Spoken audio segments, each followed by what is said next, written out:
Ako si Mami Pia, isa akong housewife, magsusumikap para sa pamilya. Panibagong araw na naman para sa ating mga nanay sa bahay. Eto nga at sinimulan ko na ayusin yung higaan namin at habang nag-aayos nga ako dito ay nagkakape na nga si Dada sa labas. Aga nga pala ang pasok ngayon ni Dada JP. At pagkatapos ko ang mag-ayos ng aming higaan ay pupunta na nga ako sa kusina para magtimpla ng kape ko at para din magluto ng almusal ni Dada. Eto nga pala yung pinaluto ni Dada ng ulam at dahil nga naman marami kami stock na itlog itlog nga naman talaga yung uulamin namin.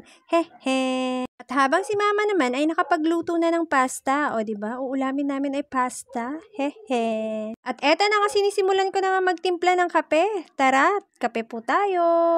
Habang gumagawa ko ng voiceover, hindi ko pala napansin dun sa part na pagtimpla ko ng kape, nabahing pala ako. Hehe. At pagkatapos nga namin mag-almusal, ay si Dada naman ay pumasok na sa work. Ako naman ay sisimulan ko na nga yung gawaing bahay.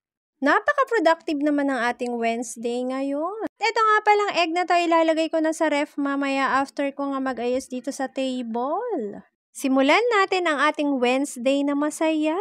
O, diba? Hehe. At eto na nga matatapos na nga ako mag-ayos ng kusina at isusunod ko na nga ilagay itong mga itlog sa ref para nga hindi mabasag at hindi nga mapaglaruan ng mga bagets. O diba? At isa-isa ko na nga silang ilalagay.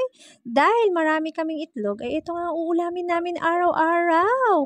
Char lang. O diba? Mapupuno na naman yung ref namin ng itlog. At pagkatapos ko nga maglagay ng itlog dito sa ref ay magwawalis na nga ako ng aming kwarto.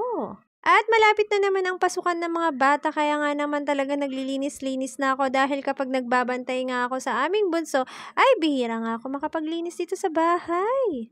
At eto na naman ang isang araw na malilinisan ang kwarto. At after ko nga dito ay susunod ko ang walisin yung kusina.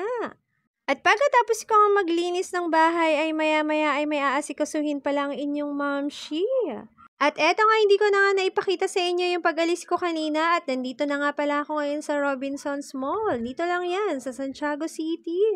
At pagpasok ko nga dito sa Robinsons ay meron nga silang activity pero hindi ko alam kung ano to. Hehe. Basta na lang napadaan ako at nag-stop muna ako dito at hindi naman talaga yun yung purpose ko sa pagpunta dito sa Robinson. At umalis na nga ako at pumunta na nga muna ako sa 3rd floor dahil nga may aasikasuhin ng kamamshi nyo. O diba? Naka-shade-shade pa. Hehe. At eto nga nung makarating nga ako dito sa 3rd floor ay nakita ko nga na hindi naman masyadong ganun kadami ang pila kaya nga nagpa-print muna ako. At hanggang dito na lang po ang aking vlog for today's video at magtatapos na po ang aking munting kwento at sana'y nagustuhan niyo po ang hinanda kong video at maraming salamat po sa sumusuporta sa Mami Pia Vlog!